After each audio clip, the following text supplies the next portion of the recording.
Sa Baguio Central School, nag-aaral ang ngayon magi-grade 3 na anak ni Ate Marilu. Pero bago pa bumalik sa eskwela, minabuti nitong tumulong ngayong araw sa pag-arangkada ng Brigada Eskwela 2026. Pagkukumpuni ng mga upuan ang isa sa kanyang mga tinutukan. Okay naman po pero para makatuhan yung mga bata sa kanilang pagbabalik-aral, kaya natin tulong-tulungan din para mas safe para mga gawain ng mga teacher. Maayos man daw ang upuan at malinis ang kapaligiran ng paaralan, nangangamba pa rin siya sa pagkatuto ng kanyang anak. Siksikan raw kasi sa loob ng classroom, resulta daw ng kakulangan ng classroom.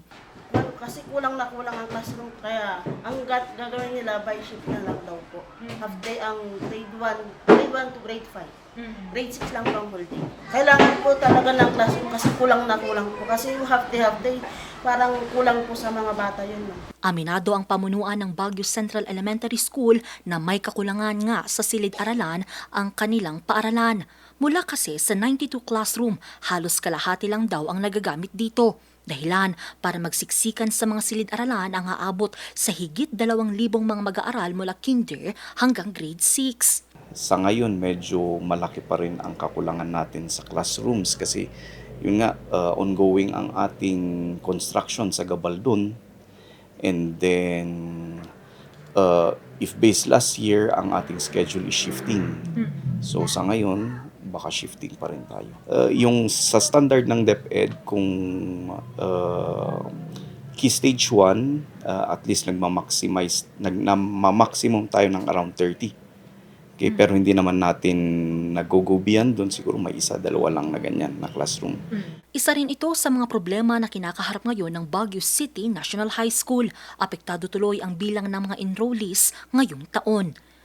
Ngayong taon kasi, inaasahan na ang higit 6,000 magbabalik eskwela ngayong taon, kabilang na ang nasa higit 700 senior high school students. Of course, yung classroom kasi ngayong taon nagbawas kami ng isang section sa grade 9 dahil yung isang room doon ay needs repair.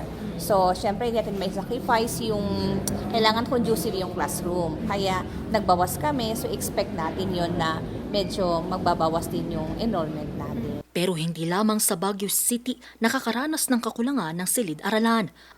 Ayon kasi sa tala ng DepEd, kinakailangan pa ng nasa 165,000 na classroom para matugunan ang nasa 28 million na estudyante pagdating ng taong 2028. Naunang ipinahayag noon ni DepEd Secretary Sunny Angara na target magawa ang 30,000 na silid-aralan hanggang 2028. Pinapalawak na rin ng ahensya ang voucher system at pilot testing para sa blended learning o ang 4 na araw na on-site at 1 araw na online class. Angel Arquero para sa Nation on the Move.